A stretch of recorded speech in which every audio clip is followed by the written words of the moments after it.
Em homenagem ao mês da mulher, a gente vai conhecer agora a história da filósofa francesa que ajudou a criar o movimento feminista, Simone de Beauvoir. São as Mulheres Fantásticas. Mulheres Fantásticas. Que a Rede Globo é uma máquina de conteúdos duvidosos, a gente já tá cansado de saber. Mas endeusar Simone de Beauvoir foi a gota d'água. O motivo de eu ter resolvido fazer esse vídeo foi por causa de um comentário que eu recebi aqui no canal que chamou muito a minha atenção. Não existe natureza feminina dessa forma. Mulher é uma construção social. O comentário foi feito por um homem, o que me levou a questionar o quão longe uma premissa inventada pela mídia pode chegar. Se você procurar no Google por autoras do feminismo, Simone vai ser a primeira da lista. Isso porque ela é considerada a mãe do movimento de libertinagem que vem desvirtuando mulheres do mundo inteiro nas últimas décadas. O feminismo, na verdade, fez a mulher enxergar os filhos como um peso, a maternidade como um castigo, o homem como um rival inimigo, o casamento como algo descartável, o assassinato de bebês como um direito e a imoralidade sexual como progresso. A maior conquista do feminismo foi a depravação da mulher. E quem tá dizendo isso não sou eu não, tá? O maior objetivo declarado de Simone de Beauvoir era a destruição completa da família e do instinto maternal. Na visão de Simone, nenhuma mulher deveria ser autorizada a escolher ficar em casa para criar uma criança. As mulheres não deveriam ter o direito a essa escolha exatamente porque, se houver tal opção, mulheres demais iriam fazê-lo. Ela enxergava a gravidez como um drama que se representa dentro da mulher, onde o feto era uma parte de seu corpo e também um parasita que a explora. Ela basicamente enxergava a gravidez como um karma imposto forçosamente ao sexo feminino. Essas ideias estão presentes no livro de Simone chamado O Segundo Sexo. O livro em questão, inclusive, é famoso por disseminar a frase: "Ninguém nasce mulher, mas torna-se". Ainda nesse livro, Simone também definiu as esposas como parasitas, plantas, animais e até uma incubadora. Além de tudo isso, Simone de Beauvoir era pedófila e abusadora de menores, principalmente de meninas. Mas você pode até achar que Simone era uma lunática que não deveria ser levada a sério, afinal, uma única autora não pode representar todo o movimento feminista, certo? Mas e se eu te disser que outras mulheres ícones do movimento têm ideias ainda mais perturbadoras?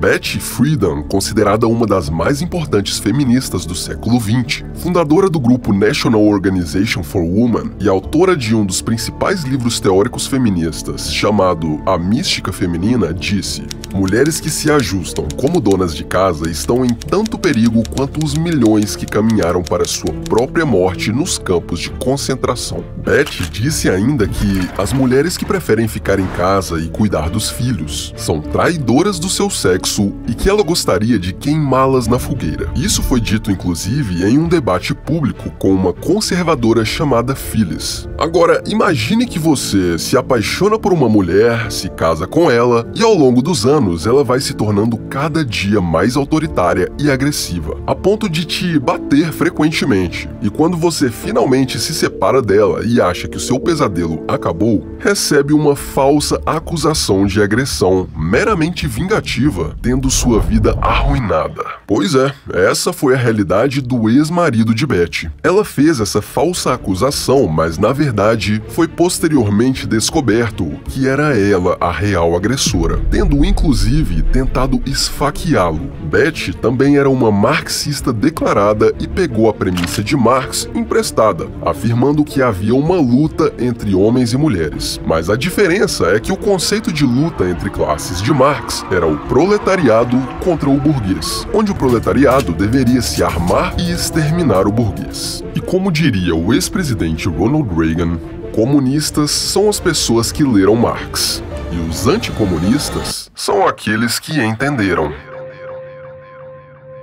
Outra marxista declarada, Kate Millett, escreveu o livro Sexual Politics, que foi considerado pelo The New York Times como a Bíblia da libertação feminina. Kate Millett era uma defensora ferrenha da imoralidade sexual, incluindo a pedofilia. Em uma entrevista de 1980, Kate disse: "A estrutura familiar inclui o controle da vida sexual dos filhos e o controle total dos filhos. Um dos direitos essenciais das crianças é expressar-se sexualmente, provavelmente consigo mesma inicialmente, mas depois com os adultos. Dessa forma, a liberdade sexual das crianças é uma parte importante de uma revolução sexual. Mallory Millett, irmã de Kate, disse que foi obrigada por várias vezes a fazer parte da National Organization for Women e disse em entrevistas que as pautas pregadas nas reuniões do grupo eram de que o modelo escolhido para ser seguido seria a China de Mao Tse-tung. O objetivo ardente de Kate era a destruição da família americana. Ainda segundo Mallory, sua irmã Kate considerava a família uma instituição exclusivamente patriarcal devota à opressão e escravização das mulheres e das crianças. O objetivo declarado do grupo era a destruição do patriarcado através das ações coordenadas para promover a promiscuidade, erotização, aborto e a homossexualidade. E, por falar em sexualidade, Kate também rejeitava a heterossexualidade, dizendo frases como: a lésbica é a feminista arquétipica, porque ela não precisa de homem. Ela é a mulher independente por excelência.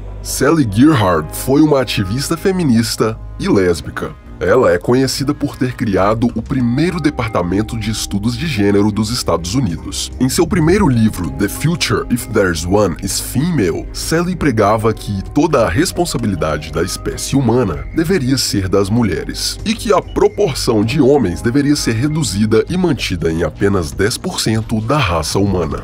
Valerie Solanas foi uma escritora feminista e lésbica. Ela ficou conhecida pelo seu livro chamado Manifesto Scum. Nele, Valerie diz que as mulheres só estarão libertas com a destruição total dos homens. Ela inclusive prega que deveriam encontrar maneiras para que não seja necessário um macho para a fêmea se reproduzir.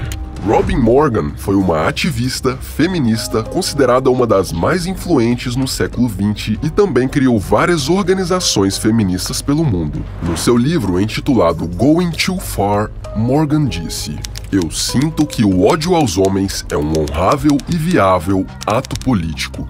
Julie Bindel é uma ativista, feminista e lésbica. Em uma entrevista publicada no site Red Film Collective, Julie disse: "Eu realmente colocaria todos os homens em algum tipo de campo de concentração. As mulheres que quisessem ver seus filhos e entes queridos do sexo masculino poderiam visitá-los ou levá-los como um livro de uma biblioteca, e depois deveriam trazê-los de volta."